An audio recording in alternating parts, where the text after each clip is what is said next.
शरणेन सह पञ्चशीलं धम्मं याचामि अनुगहं कृत्वा शीलं देथ मे भन्ते तदीयं विलोकासहं भन्ते शरणेन सह पञ्चशीलं धम्मं याचामि अनुगहं कृत्वा शीलं देथ मे भन्ते यमहं वदामि तं वदेथ आं भन्ते। नमो तस्स भगवतो अरहतो सम्मा सम्बुद्धस्स नमो तस्स भगवतो अरहतो सम्मा सम्बुद्धस्स नमो तस्स भगवतो अरहतो सम्मा सम्बुद्धस्स नमो तस्स भगवतो अरहतो सम्मा सम्बुद्धस्स। बुद्धं शरणं गच्छामि बुद्धं शरणं गच्छामि धम्मं शरणं गच्छामि धम्मं शरणं गच्छामि संघं शरणं गच्छामि संघं शरणं गच्छामि द्वितीयंपि बुद्धं शरणं गच्छामि द्वितीयंपि बुद्धं शरणं गच्छामि द्वितीयंपि धम्मं शरणं गच्छामि द्वितीयंपि धम्मं शरणं गच्छामि द्वितीयंपि संघं शरणं गच्छामि द्वितीयंपि संघं शरणं गच्छामि तृतीयंपि बुद्धं शरणं गच्छामि तृतीयंपि बुद्धं शरणं गच्छामि तृतीयंपि धम्मं शरणं गच्छामि तृतीयंपि धम्मं शरणं गच्छामि तृतीयंपि संघं शरणं गच्छामि तृतीयंपि संघं शरणं गच्छामि शरणागमनं सम्पूर्णं आं भन्ते पानातिपाता वैरमणि सिक्खापदं समाधियामि पानातिपाता वैरमणि सिक्खापदं समाधियामि अदिन्नादाना वैरमणि सिक्खापदं समाधियामि अदिन्नादाना वैरमणि सिक्खापदं समाधियामि कामेस्मिच्छाचारा वैरमणि सिक्खापदं समाधियामि कामेषु मिथ्याचारा वैरमणि सिक्खापदं समाधियामि मुस्सावादा वैरमणि सिक्खापदं समाधियामि मुसावादा वैरमणि सिक्खापदं समाधियामि सुरामेरयमज्जपमादठाना वैरमणि सिक्खापदं समाधियामि सुरामेरयमज्जपमादठाना वैरमणि सिक्खापदं समाधियामि शरणेन सतिं पंचशीलं धम्मं साधुकं सुरक्षितं कृत्वा अपमादेन सम्पादेथ साधु साधु साधु बुद्धं नमामि धम्मं नमामि संघं नमामि। आज आपण दुसरा वर्ग, पहिला वर्ग आपला समाप्त झाला होता, आपण दुसरा वर्ग घेत आहोत। तर दुसऱ्या वर्गामध्ये सामावती ह्या वस्तू आहे, तर गाथा आहे अपमादो अमतं पदं। तर ही गाथा बुद्धाने कौशंबी इथे राहत असताना घोषितरामच्या बांधलेल्या विहारामध्ये, कौसंबी होती, कौसंबीमध्ये घोषिताराम म्हणजे घोष श्रेष्ठीने हे बुद्ध विहार बनवलं होतं आणि त्यांनी आपलं नाव त्या विहाराला दिलं, म्हणून त्या विहाराला घोषिताराम बुद्ध विहार म्हणतात। तर त्या ठिकाणी बुद्धाने काय वास्तव्याला असताना सामावती आणि त्यांचे जे काही सेविका होत्या 500 स्त्रिया, तर त्यांना हे उद्देशून मागंडिय आणि तिच्यासुद्धा दाशा किती होत्या 500 त्यांच्या संबंधीविषयी सुद्धा नातेवाईकाचा उद्देशून ही कथा सांगितली आहे। म्हणजे सामावतीच्या जे 500 स्त्रिया त्यांच्या स्त्रियांचाही उल्लेख केला बुद्धांनी, आणि हे जे मागंडिया होती यांचा सुद्धा, आणि तिच्या जे 500 सेविका होत्या तिचा सुद्धा उद्देश केला। म्हणजे सामावतीने कशा प्रकारे धर्माचं आचरण करून सुगतीला गेले, आणि मागंडिया सुद्धा धर्माचा उपदेश न ऐकून बुद्धांच्या विरोधी होऊन आपण सहित आपल्या नातेवाईकासहित आपल्या दाशासहित पुढे गेली, दुर्गतीला गेले की नाही। तर ती गाथा आपण आता पाहू नये। तर बघा, पूर्व काळामध्ये प्राचीन काळामध्ये 2 राष्ट्र होते। एक राष्ट्र होते अलकप्प आणि दुसरं होतं वेठदीप. ह्या 2 राज्य होते. या 2 राज्याचे काही राजा होते तर एकूण एका लहानपणापासून काय होते, मित्र होते. मित्र असल्यामुळे काय झालं, त्यांची जी शिक्षा झाली त्यांची दोघांची शिक्षा काय, एकाच आचार्याजवळ झाली, एकाच गुरुजवळ त्या दोघांची शिक्षा त्यांनी शिकली. शिक्षा म्हणजे जसं विद्या असो, कला असो, धनुर्धारी असो की नाही, नाना प्रकारच्या काही विद्या होत्या त्यांनी एकाच गुरुकुन या दोघांनीही बी. वेठदीपचा जो राजा होता त्यांनी आणि अलकप नावाचं जे राष्ट्र आहे त्याचा राजा, हे दोघं आहे लहानपणासुद्धा काय मित्र होते. समोरतून त्या दोघांनी आपले वडील मरण पावल्यानंतर काय केलं, छत्र धारण केलं, म्हणजे राज्याभिषेक करून सिंहासन त्यांनी सांभाळलं आपल्या हात, म्हणजे पूर्ण राजाचा भार आपल्या हातात. दोघांनी आपापले वडील मरण पावल्यानंतर ते दोन्ही समोर चालून राजा बनले. राजा बनल्यानंतर ते दोघंही पौर्णिमेला अमावस्येला काय करायचे, एकत्रित व्हायचे आणि चर्चा करायचे. एखादा विषय घ्यायचा आणि त्याच्याविषयी चर्चा करायचे. समोरच्याने सुखाने राहताना त्यांच्यामध्ये एकामध्ये एक विचार आला. तो म्हणाला की या जन्मामध्ये काय, हा संसार काय आहे, एक दुःखाने भरलेला आहे की नाही. जन्म झाला तर त्याचा काय, मृत्यू त्याला निश्चितपणे आहे. पण तो म्हणाला की इथून जेव्हा परलोकाला एखादा व्यक्ती जाते त्याच्यासोबत कोणी येते का, ना आपली संपत्ती येते, ना आपली पत्नी येते, ना आपला पोरगा येते, ना राज्य येते, ना राज्यातली कोणतीही वस्तू आपल्या सोबत येत नाही. ज्या गोष्टीसाठी आता खूप कष्ट करून ज्या वस्तू आपण मिळवतो, खूप कष्ट करतोय की नाही, पण इतकं कष्ट करून ज्या गोष्टी आपण जमवतो तर ते जमवलेल्या वस्तू मात्र आपण सोबत नेऊ शकतो का परलोकामध्ये, नाही नेऊ शकत. तर अशा प्रकारे म्हटल्यानंतर मग या गृहस्थ लोकात राहून त्याचा उपयोग काय मग, असं त्या दोघांनी विचार केला. तर विचार केल्यानंतर मग त्यांनी सांगितलं की आपण काय केलं पाहिजे, आपण चांगल्या प्रकारे केलंय, संन्यासी बनलं पाहिजे, दीक्षा घेतली पाहिजे आणि हिमालयामध्ये आपण आपल्या स्वतःच्या भल्यासाठी आपण गेलो पाहिजे की नाही. कारण कोणी कोणाच्या सोबत येते का, नाही. प्रत्येक व्यक्तीला मृत्यू आहेच आणि त्याच्यापासून कोणालाही सुटका नाही आहे. तर त्यासाठी आपण काय केलं पाहिजे, यामध्ये कोणी कोणाला साथ देत नाही, त्यासाठी स्वतःचं भलं स्वतःलाच करावं लागते. त्या दोघांनी अशा प्रकारे विचार करून त्या दोघांनी काय सांगलं की या संसारामध्ये जे प्रपंच आहे याच्यात आपल्याला काय झालं तर फसायचं वगैरे नाही आहे. म्हणून त्यांनी आपल्या मुलाला काय केलं, दोघांनी बी राज्य दिलं आणि दोघंही कुठे गेले, हिमालयामधून दीक्षा घेऊन संन्यासी होऊन निघून गेले. तर असं करत असताना मग त्या ठिकाणी गेल्यानंतर मग त्या दोघांनी विचार केला की आपण कंटिन्यू तर इथे बसू का नाही, पौर्णिमेला अमावस्येला आपण दोघं काय करू, भेट करूया की नाही. वारंवार भेट नको, कारण आपण सर्वांना सोडूनच आलो ना इथं. आता इथं आल्यानंतर जर पुन्हा इथं एकत्रित जर असेल तर मग संन्यासी होण्याचा काय लाभ आहे आपल्याला. म्हणून त्या दोघांनी विचार केला की आपण कधी भेटायचं, पौर्णिमेला अमावस्याला भेटायचं. तर पुन्हा ते पौर्णिमेला अमावस्याला भेटू लागले. मग त्याला वाटलं की अरे आपण जर भेटतो तर गृहस्थासारखंच आहे की नाही. पुन्हा त्याने विचार केला की आज काय करायचं, आपण भेटायचं, एकूण भेटायचं का नाही आहे. मग काय करायचं की पौर्णिमेच्या दिवशी की बा एखादा व्यक्ती कोणी आहे का, गेला आहे की नाही, की जिवंत आहे का मरण पावला, तर हे समजलं पाहिजे. म्हणून त्याने काय केलं, सांगितलं की पौर्णिमे दिवशी काय कर, अग्नी वगैरे तू अग्नी पेटव. आणि अग्नी जर पेटवली त्याचा धुवा निघते की नाही, ते धुवा पाहिल्यानंतर मी समजेल की नाही हा व्यक्ती आहे आणि जिवंत आहे की नाही, म्हणजे मेला का नाही आहे की नाही हे समजेल की नाही. म्हणून ते फक्त पौर्णिमेलाच कशाला पाहिजे, आगीतून निघलेला जो धूळ आहे त्या धुवालाच पाहून समजेल की नाही हा व्यक्ती जिवंत आहे. तो म्हणायचा हा व्यक्ती जिवंत आहे. बघा किती कठोर ते सील वगैरे पालन करत असते, की जेणेकरून हे जर अग्नी पाहिली तर एकूण एक आपण दोघंही तू जिवंत आहेस का मी जिवंत, हे काय होते त्या अग्नीच्या धुपटामुळे, त्या धुवामुळे समजते की हा व्यक्ती जिवंत आहे. तुझा जर धूळ मला पाहायला भेटला तर तू जिवंत आहेस, आणि जर माझा जर धूर तुला पाहायला भेटला तर मी जिवंत. जर तुझा धूर जर समजला नाही तर समजायचं काय की तू मृत्यू पावलाय की नाही, म्हणजे तुझं अस्तित्वात नाहीच होता. तर अशा प्रकारे त्या दोघांनी विचार केला आणि तशा प्रकारे मग भेटणे सुद्धा त्या दोघांनी काय केलं, बंद केलं.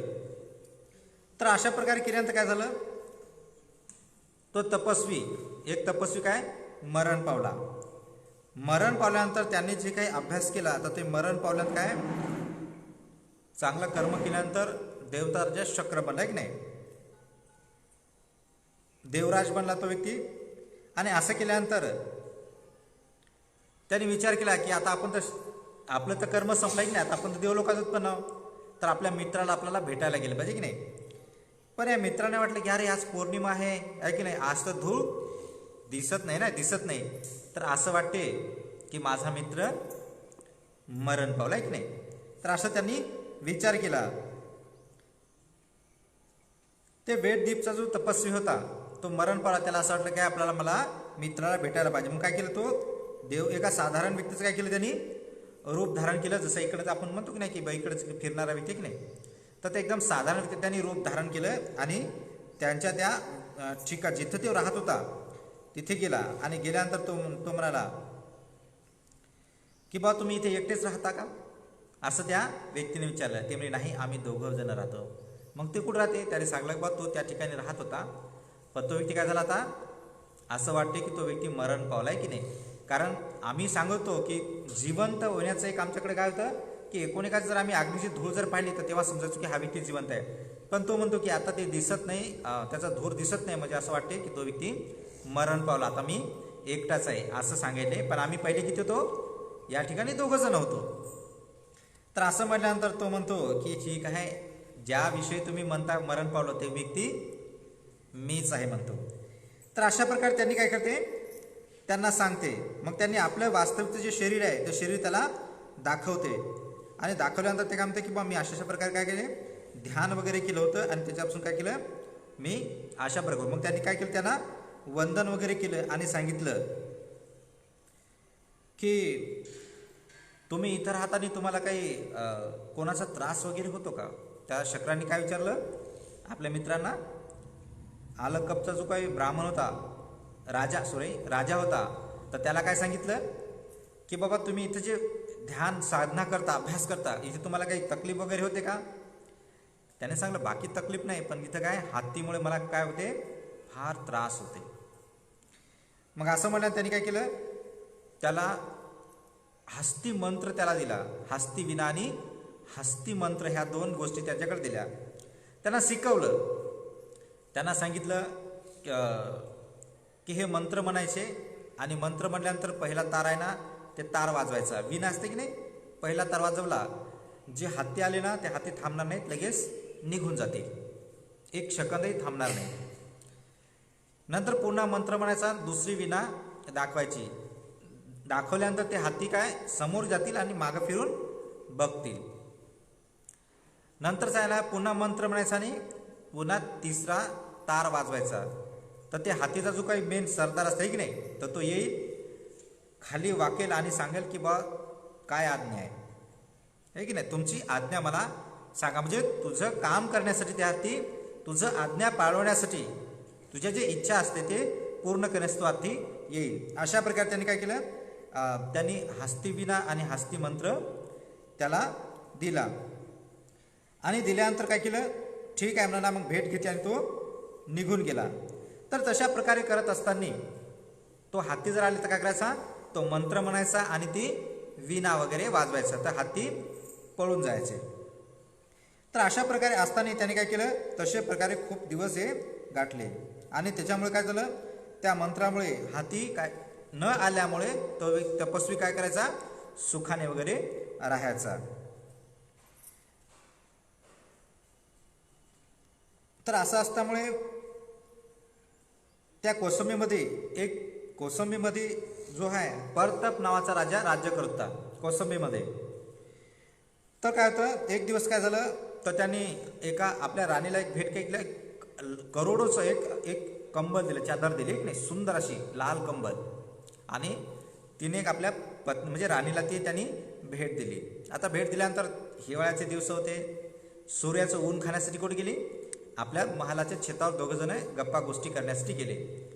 तर गप्पा करत असताना काय केलं, राणीने राजाला बोलता बोलता काय केलं, राजाच्या हाताची जी काय अंगठी होती की नाही, तर त्याने ती राणीने काय घेतली, काढून घेतली.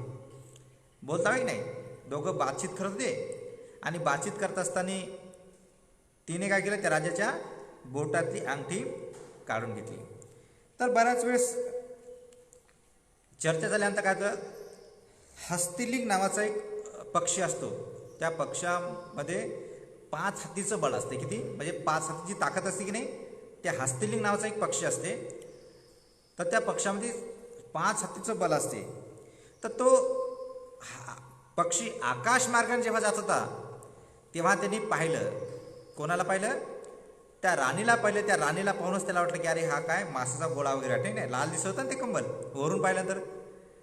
तर त्याला त्या हस्तिलिंग पक्षाला वाटलं की हे काय खूप मोठा मासाचा एक गोळा आहे का बाबा, अशा प्रकारे त्याला वाटलं. म्हणून काय केलं त्यांनी, आकाशामधून कोणाकडे धाव घेतली? त्या राणीकडं. राणीकडे घेतल्यानंतर काय केलं, त्याच्या जवळ आल्यानंतर काय केलं, त्याच्या पखाचा जो आवाज होता आणि पाहिल्यानंतर काय ते राजाने पाहिल्यानंतर राजा घाबरला आणि स्वतःचे प्राण वाचवण्यासाठी काय केलं त्या राजाने, लगेच त्या महालामध्ये तो शिरला. पण राणी काय होती, गर्भवती होती.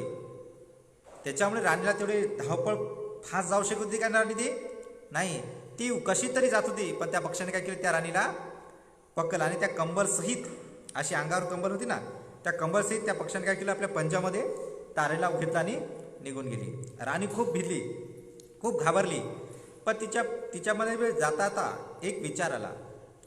तिला असं वाटलं की हे जे पक्षी असतात तर हे मनुष्याचा स्वर ऐकल्यानंतर काय होतात, हे पक्षी खूप घाबरतात मनुष्याच्या स्वराला. मग तिने विचार केला, मी जर आता ओरडली तर हा पक्षी काय करेल, मला सोडून देईल ना. आणि वरून जर पडलो मी तर मरेलच मरेल, पण माझा गर्भसुद्धा नष्ट होईल. तर तिने अशा प्रकारे तिने काय केलं, विचार केला. आणि विचार केल्यानंतर काय केलं, तर तिला वाटतं की जेव्हा हा पक्षी कोण्या ठिकाणी जाईल, जेव्हा मला खायचा प्रयत्न करेल, तर तेव्हाच मी काय करतो, त्या पक्षाला आवाज करतोय की नाही, किंवा हाताची जोरजोरात आवाज करतो. म्हणून तो पक्षी तिला कुठे घेऊन गेलं, तो पक्षी सरळ घेऊन त्या हिमालयात गेला. हिमालयामध्ये विशाल एक वट वृक्षाचं झाड होतं. आणि त्या पक्षाचा नियम काय होता, कोणत्याही प्राण्याला जर धरलं, फक्त मनुष्यालाच खात नव्हता तो, पण जे काही प्राणी आहेत, हरणं आहेत, ससे आहेत, ते की नाही, तर या प्रत्येक प्राण्याला धरून काय करायचं, आणायचं आणि त्या झाडावर नेऊन त्याला सुखपूर्वक खायचा. तर त्यांनी सुद्धा त्या झाडावर त्याला नेलं. तर त्या झाडावर नेल्यानंतर तिथे तो एक अलकप नावाचा जो काही तपस्वी आहे, तर तो तपस्वी त्या ठिकाणी त्या साईडला राहायचा. तर त्या झाडावर जेव्हा त्याने उतरलं, तर उतरल्यानंतर जेव्हा खायचं म्हणलं, तिने काय केलं, जोरात टाळ्याचा आवाज दिला आणि काय केलं, जोरजोरात त्यांनी त्या राणीने काय केलं, स्वर केला आहे की नाही.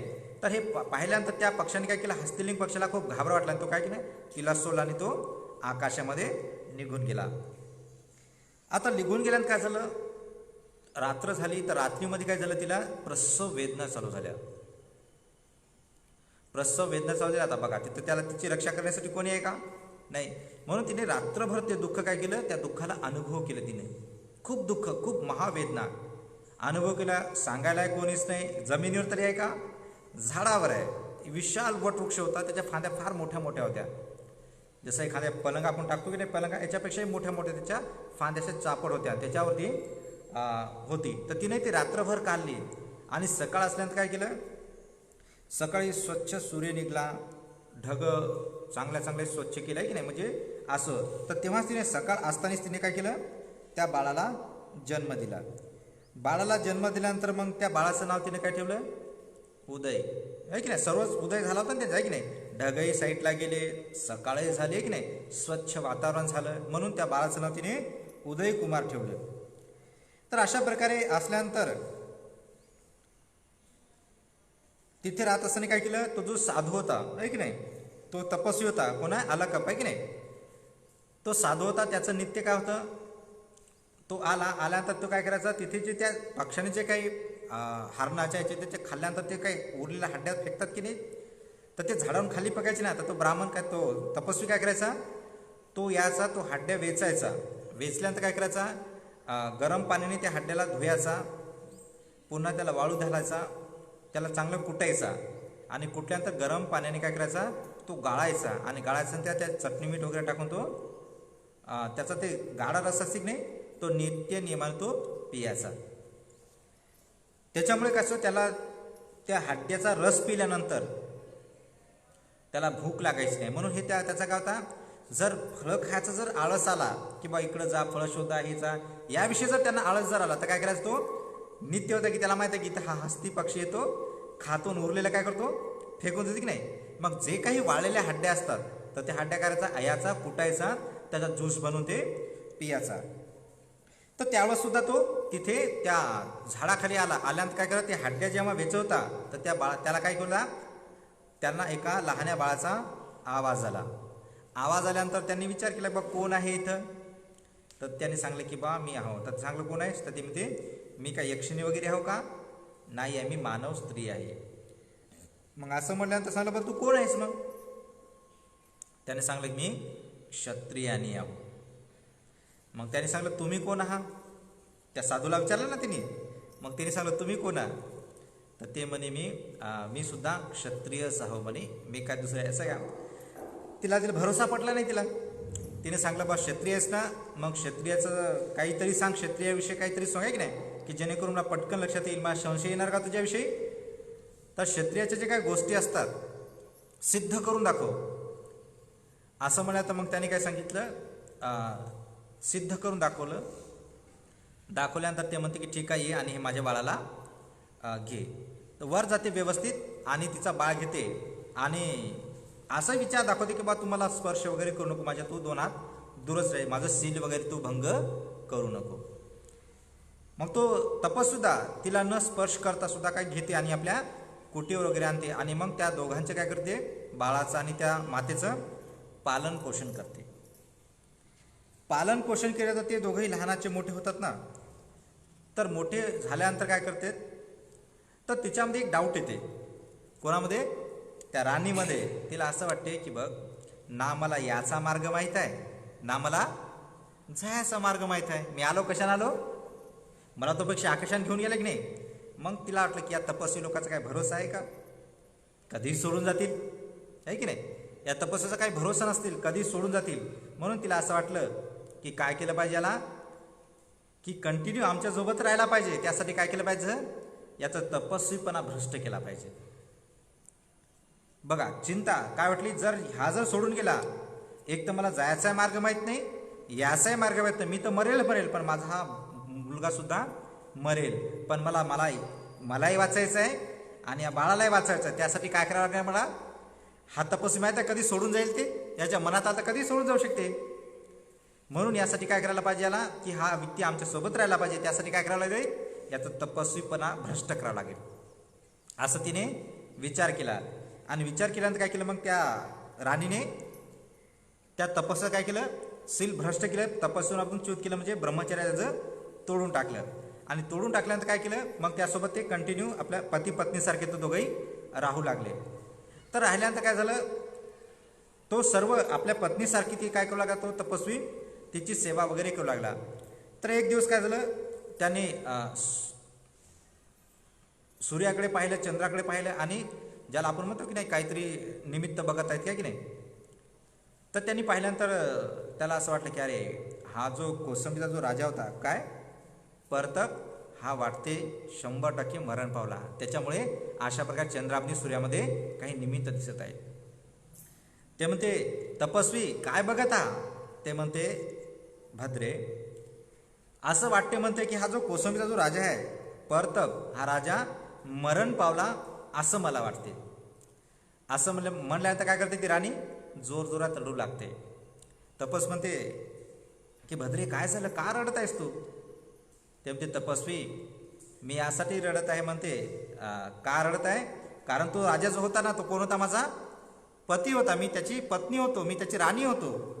तर असं म्हटल्यानंतर ते म्हणते तपस्वी की बा एखादा प्रत्येक ज्याचा जन्म झाला त्याला मृत्यू आहेच, आणि कोणताही व्यक्ती असो तो व्यक्ती मरते. त्याच्यामुळे काय केलं पाहिजे, समजदार व्यक्तीने काय केलं पाहिजे, रडलं नाही पाहिजे, शोक निर्माण नाही केला पाहिजे. तर असं केल्यानंतर ती राणी म्हणते की तपस्वी मी राजा मेला यासाठी रडत नाही आहे, मी यासाठी रडतो कारण जर मी तिथे असतो तर माझ्या बाळाला जन्म दिल्यानंतर काय होतं, आज तो बाळ काय माझा राजा असता, आहे की नाही, कारण उत्तराधिकारी असेल ना.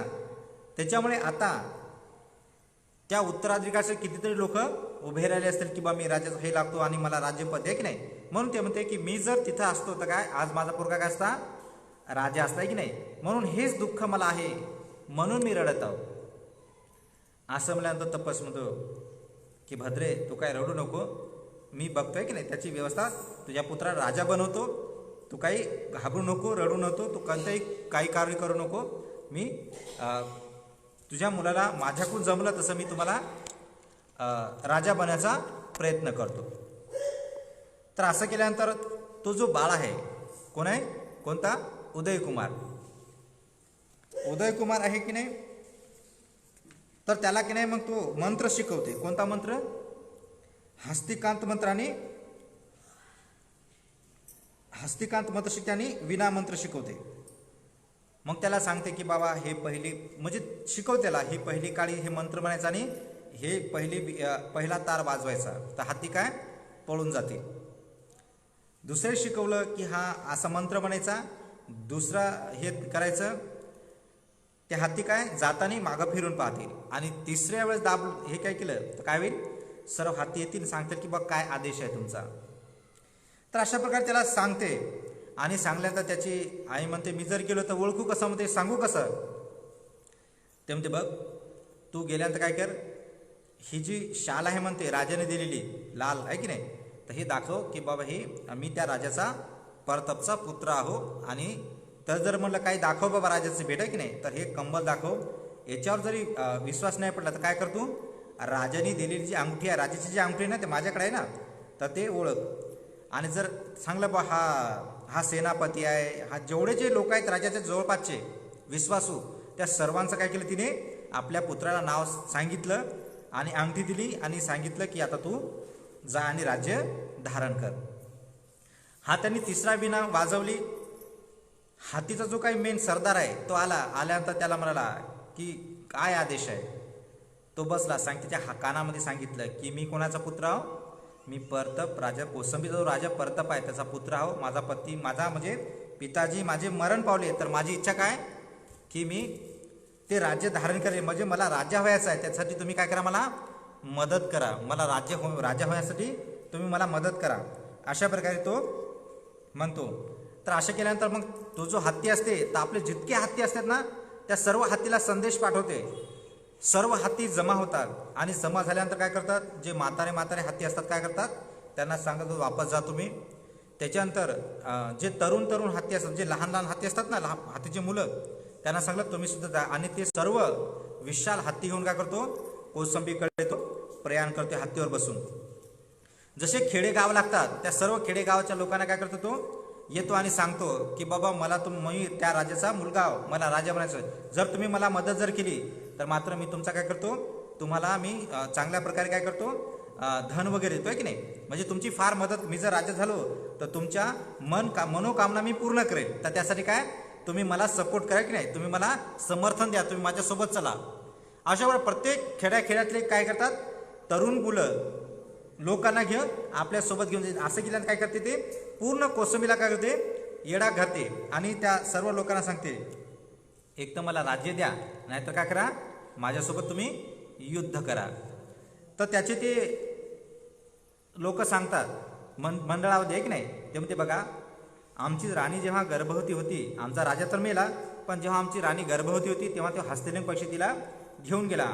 तर माहीत नाही ती राणी जिवंत आहे की तो बाळ जिवंत आहे की नाही, की जोपर्यंत त्याची वास्तविकता समजत नाही तोपर्यंत काय करतायत, आम्ही तुम्हाला राज्यही देत नाही आणि आम्ही तुमच्यासोबत युद्धही करत नाही. त्या लोकांनी सांगलं की जोपर्यंत आम्हाला प्रूफ मिळत नाही की तो बाळ मरण पावला, ती राणी मरण पावली, हे जोपर्यंत आम्हाला समजत नाही तोपर्यंत आम्ही तुमच्यासोबत ना आम्ही तुम्हाला युद्ध करेल, आम्ही तुमच्यासोबत ना आम्ही तुम्हाला राज्य देईल. अशा प्रकारे ते सर्व मंत्रिमंडळ त्याला म्हणालं.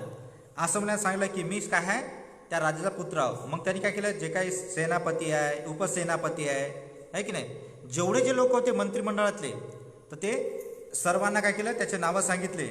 तरी पटलं नाही त्याला, त्या लोकांना पटलं नाही. मग काय केलं, त्यांनी ती राणीने जी शाल दिली ती लाल, ते शाल दाखवली आणि अंगठी दाखवली.